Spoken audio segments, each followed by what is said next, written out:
Tonight, the Kimberley couple caught up in the worst mass shooting in US history. Gold miners step up their battle with the government over royalties. And the country gymnasts about to take on the best in the world.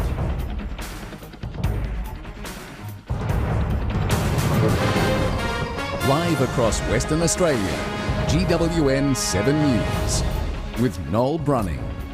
Good evening. First tonight, a country WA couple have been caught up in the worst gun massacre in America's history. Keith and Diane Vamiro from Broome were told to stay in their room as the chaos unfolded on the street outside their hotel. The deadliest mass shooting in US history. Nearly 60 people are dead and at least 500 injured after a lone gunman opened fire into a crowd of 22,000 people packed together for a country music festival in Las Vegas on Sunday night. Those who could ran for their lives.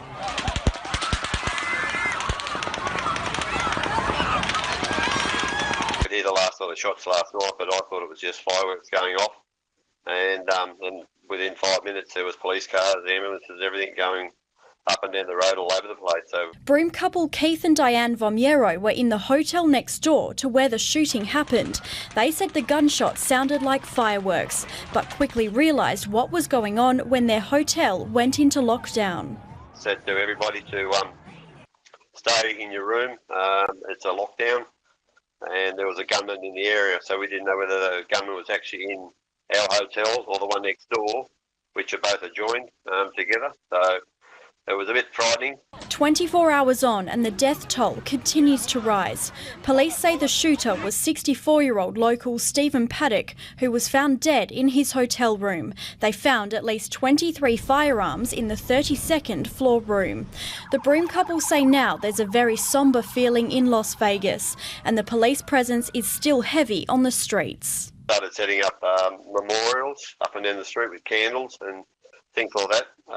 Obviously during the night and tomorrow it'll get bigger again. But despite the shock of the attack, the Vamiros have decided to continue their American trip.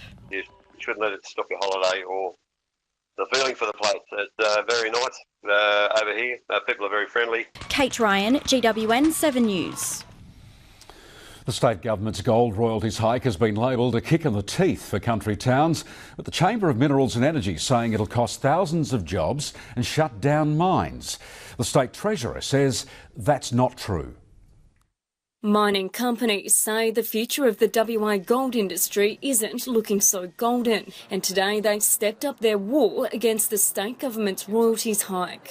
You drive down Hannon Street of Kalgoorlie and it's already a ghost town, so this is a kick in the teeth for Kalgoorlie. In this year's budget, the government decided to increase gold royalties from 2.5% to 3.75% when the price of gold hits more than $1,200 an ounce. Mining companies like Saracen Mineral Holdings, which runs major gold operations in the goldfields, says they'll have to make cuts to the payroll to help cover costs. It's also the flow-on effect to contractors and suppliers, and it's come at a terrible time. Just when we're starting to see some green shoots in the space, we have to wear this burden, which ultimately will cost jobs in those regional areas. The Chamber of Minerals and Energy says around 3,000 jobs could go. We feel the gold industry is being targeted. We feel that there's not been a comprehensive understanding of the economics of the gold sector and the costs. Today, the CME met with Treasurer Ben Wyatt for the second time, hoping the state government would reconsider. But the Treasurer today said the government won't budge when it comes to the royalty increase, although there may be some flexibility over the threshold. As yet, I haven't heard back from the gold sector, anyone in the gold sector around that particular point, but I'm keen to engage on that, and I've made that point that there is room to negotiate around that transition price. Today's meeting came less than a month after thousands of mine workers and their families rallied in the middle of Kalgoorlie, protesting against the royalty hike. We're certainly concerned that the state government isn't hearing from the community the negative impact that this is going to have. I'm always keen to ensure we do what we can to protect their future. This increase in the gold royalty won't threaten them. The hike is expected to begin on January 1 next year. Emily Evans, GWN7 News. Lawyers representing the victims of the Yalu bushfires are looking at how the fires were fought. They've demanded information about decisions made at critical times and what resources were used to fight the blaze. 2 men died and nearly 200 homes and other buildings were destroyed in the Yalu bushfires in January last year. Law firm Slater & Gordon are representing 200 people whose homes or businesses were destroyed and who weren't covered by insurance. As part of the evidence they're gathering for their class action, the lawyers have demanded information about how the fire was fought. We've issued Freedom of Information requests on both the Department of Parks and Wildlife and the Department of Fire and Emergency Services. Those requests were for documentation that demonstrated where resources were being sent during the fire and the management of that fire. Ms Arcaro says it's vital they find out who was responsible for decision-making as the fire flared and moved. We're running our investigation to ground in respect to the management and who was involved at key critical times during that fire. The lawyers are keen to get the case moving as soon as possible, but are still calling for people to come forward if they have information about the fires. We weren't there, we can paint the picture, but if we can get information from the public, that's fantastic. Laura Thomas, GWN7 News. The arson squad is investigating a suspicious fire in Collie. It broke out at the town's old sawmill at around 10:30 yesterday morning. 5 firefighting crews were sent to the scene. By the time they got there, the building was completely engulfed in flames. Police say the mill had been abandoned and it contained no wiring or machinery which could have sparked the blaze accidentally. The fire caused around $30,000 damage. A bakery in the Great Southern is home to the best poultry pie in the country. It's a big achievement, but not a surprise. In just over a decade, the bakery has won more than 100 national prizes for its pies.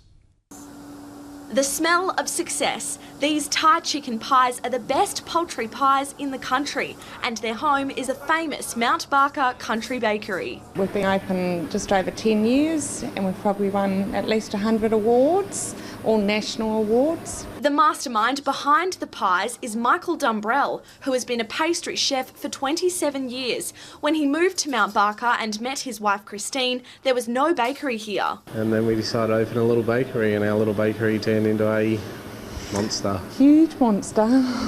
The couple recently returned from the Great Aussie Pie competition in Sydney, where they won awards for 9 of their pies. They say the national recognition makes the daily 2 a.m. starts worth it. It's certainly not easy being in business, and then when you get, really good feedback from customers, and then obviously winning on a national level, it just makes it so much worth it. Their third-year apprentice says winning so many awards is exciting. Just know I've helped achieve something in the bakery, made it a little bit better maybe.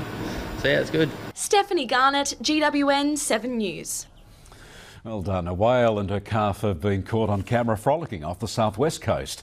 This spectacular vision of the pair having a whale of a time was filmed off Castle Rock Beach near Cape Naturalist.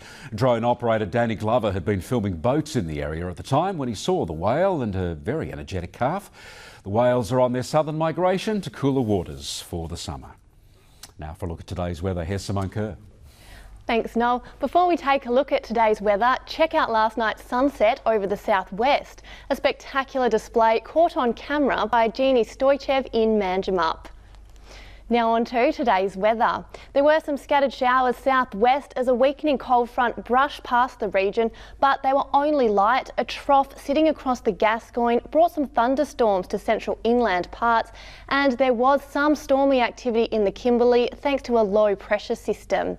It was still warm north though, 39 in Wyndham, 41 in Fitzroy Crossing, our hottest spot. Clear skies in the Pilbara, Port Hedland reached 34, Karratha 30, bit of a breeze for Exmouth and 20.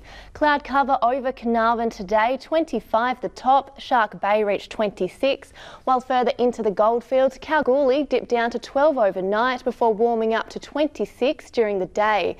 It dipped down to just 6 degrees in Wandering overnight, our coldest spot. Albany reached just 15 during the day. While across to the southeast coast, there was a shower or two in Esperance and 15 the top. Rainfall till 9 this morning, and there were a few drops about. Mount Elizabeth in the north had 29 millimetres overnight, Leopold Downs had 21, and in the south of the state, Denmark had 14 mils, and there was 11 mils in the gauges at Paronga up south this morning. And I'll have a look ahead to tomorrow's weather right after sport. Thanks, Tim. Also coming up, a crocodile feeding frenzy on our Kimberley coast, plus replanting the Great Southern in the shape of our native wildlife.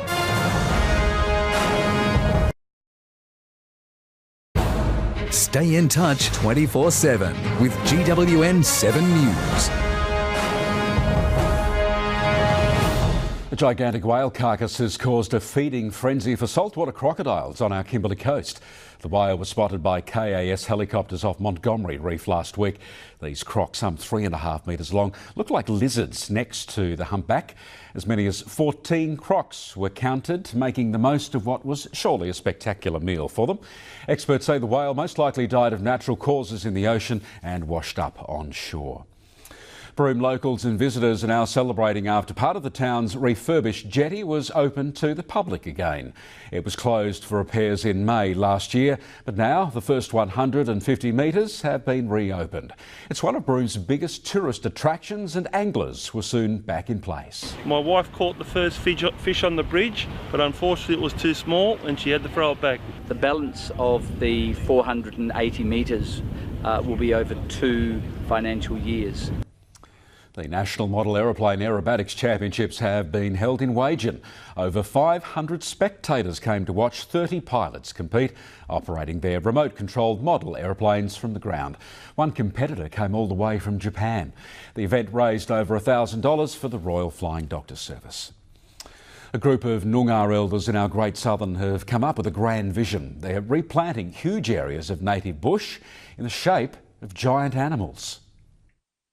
On the edge of the Stirling Ranges, a revegetation project with a twist. Native trees and shrubs are being planted in the shape of a giant goanna. The animals are connected to Noongar people like we're connected to it. We're together as one. On other properties, a huge mallee fowl and a kangaroo. Noongar elder Eugene Eads says the idea came to him in a dream. The old people sort of said, go back and speak to the landowners and say that we need to put 2 stories of the land. A Wajala story and a Noongar story. His cousin came up with the designs. As an artist, I've done some big paintings in the past, but nothing, as to this scale. They say the project is bringing them closer to the land and helping them heal. There's an emotional side of things because of once upon a time you were sort of removed from these sort of environments. The restoration of the land is part of a big vision called Gondwana Link, which aims to connect the wet southwest to dry inland WA. A lot of fragmentation that's happened, and it's really important for the native plants and animals to have enough habitat to move through the landscape and for genetic processes to keep going over the long run. The state government funded the animal project. The amount of education that could come out of these programs and projects would tell a big story, not only to the local people and to the people of Australia, but to the people of the world. And it shows that things can be done and achieved if you really put your mind to it. Stephanie Garnett, GWN7 News.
A group of WA gymnasts are heading to an international competition in Singapore to compete against hundreds of athletes from across the globe.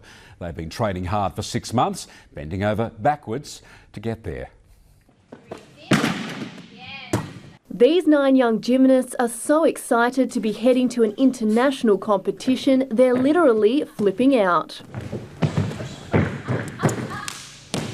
Very excited. It's something that I've never done before, so. The young women will join 24 Perth gymnasts to make up the WA PCYC team heading to Singapore to compete in the 25th Prime International Gymnastics Invitational, joining more than 700 athletes from around the world. This is just a really great opportunity, a bit more of a friendly competition, but an opportunity to compete against other athletes from all over the world, which otherwise these girls might not have the opportunity. I think we're just going over to have fun, have a good experience, and don't have very high expectations, but just to do well, do our best. I'm really excited, especially for all the experience and stuff. I hope, my goal is to get in the top 10 for one apparatus, so hopefully that can happen. The team ranges from 15 to 19 years of age, and they have been training 10 hours a week for the last 6 months, fine-tuning their skills ahead of the competition. We're looking really now for that fine-grained information, fine-grained part of our skills that's really going to give us an edge over the other gymnasts. The team heads to Singapore in November. Simone Kerr, GWN 7 News. A successful junior sporting academy from Perth is making its way around regional WA, and they've got some big football names on board, including a Brownlow medalist.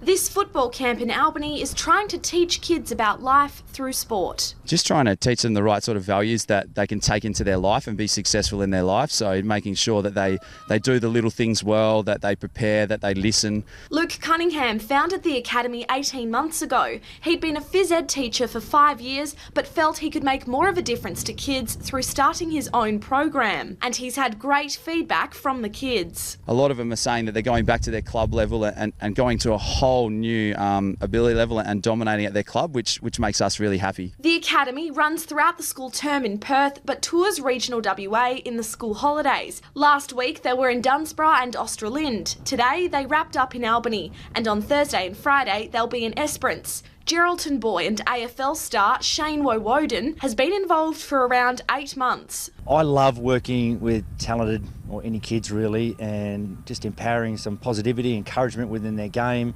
Harvey boy Anthony Morabito played with the Fremantle Dockers for 7 years but faced many injuries and stopped last year. He's now enjoying mentoring and coaching kids. Coaching I didn't think was for me, but really enjoyed my time, and I'm getting a lot out of it as well as I think the kids are. And it's not just for boys. AFL women's player Ruby Slasher has also joined in while she's back home in WA and urges girls in Esperance to make the most of it. You won't get many other opportunities to work with a Brownlow medalist or a Freo Dockers star, and this is a chance, Stephanie Garnett, GWN 7 News. Simone will be back shortly with a look at tomorrow's weather, and coming up on 7 News, a terror crackdown. WA police to be given new shoot-to-kill powers.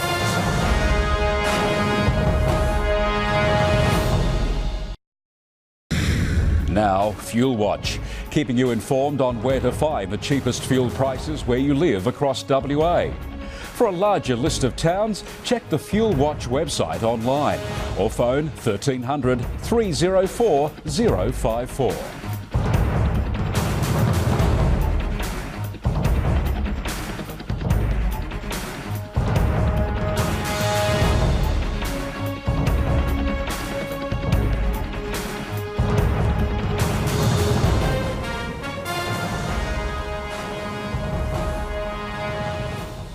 Rightio, time to check in on what the weather's doing at your place, but before we do, there's a few special announcements tonight, Sim.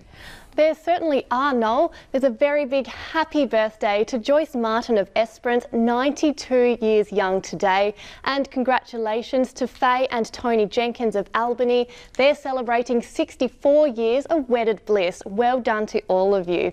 Now, onto your weather. A surface trough moving across central parts of the state, bringing thunderstorms to inland areas. There's some strong gusty winds that will start to develop over the goldfields tomorrow. Meanwhile, that low over the Kimberley will continue to bring showers and even thunderstorms to northern parts and even further into the northeastern interior. On Thursday, that trough will start to produce some quite heavy falls across central and eastern parts, so do expect some thunderstorms out of that. As you can see, those falls will extend all the way up to inland parts of the Pilbara, eastern Gascoyne and even to the northern goldfields. Then on Friday, showers begin to ease for the south interior, but there is still some activity north. Showers and thunderstorms over inland East Pilbara, West Kimberley and the northern interior. And the wet weather returns to the southwest corner just in time for the weekend. Storms are expected southwest of a line from Perth to Bremer Bay on Saturday. As for tomorrow, though, it's warm to our north, Wyndham 40, partly cloudy and 33 in Broome. Clear skies for the Pilbara coast, Karratha 31, Onslow 29. There is a chance of a storm and 37 for Newman tomorrow. Sunshine and 26 in Carnarvon, winds easing for Denham 25 degrees. Sunshine and 27 in Kalbarri, southeasterlies for Jurien Bay 23, clear skies and 25 for Morawa. 18 in Bunbury, possible shower for Albany down here, 14. Moving into the wheat belt, it's mostly sunny and 20 in Northam. It will dip down to 5 before 19 tomorrow in Southern Cross, and it's partly cloudy and 20 in Merredin. On the southeast coast, a shower or two for Esperance, 16 degrees. It's 19 in Norseman, and thunderstorms for much of the goldfields tomorrow, a shower or two and 18 for Kalgoorlie. To northern waters, there's a strong breeze off the Ningaloo coast, winds south-southwesterly to 25 knots, seas to 2 metres, not great boating at all. A strong wind warning is in place for western waters, Geraldton all the way down to Perth.